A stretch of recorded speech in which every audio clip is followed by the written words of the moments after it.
I drago mi je da je knjiga priča u Naučno-tehnološkom parku u Beogradu pre 6 godina bila ideja, a danas smo uspešno realizovali saradnju i ponudili svim članicama besplatne audio knjige.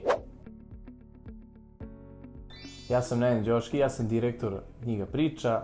Mi smo Knjiga priča krenuli 2019. godine kao studenti sa idejom da audio knjige donesemo na srpsko tržište. Između ostalog smo osvojili i prvo mesto za najbolju studentsku ideju ovde u Naučno-tehnološkom parku u Beogradu 2019. godine, gde smo dobili i mentorsku podršku, a i finansijsku podršku, pa smo bili još osnaženi da nastavimo dalje.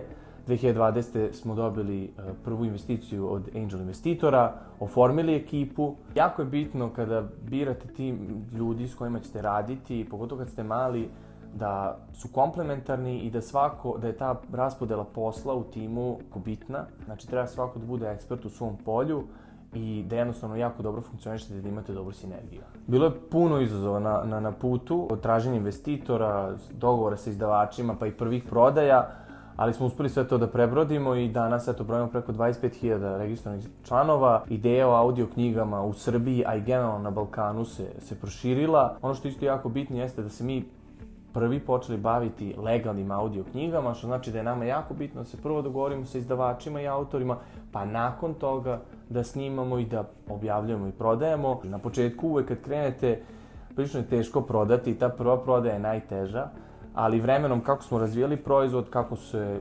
vest ili ideja o audio knjigama širila među ljudima, oni su nam se više javljali, više su kupovali, tako da je to jedna jako bitna metrika. A nakon toga imali smo i uspeha sa gradskim bibliotekama kojima smo uvodili audio knjige, pa i to je jedna metrika uspeha. Danas nam je isto velik uspeh kad nam dođu ljudi iz celog sveta i kupe audio knjigu, tako da nam je to onako prilično bitna stavka za uspeh.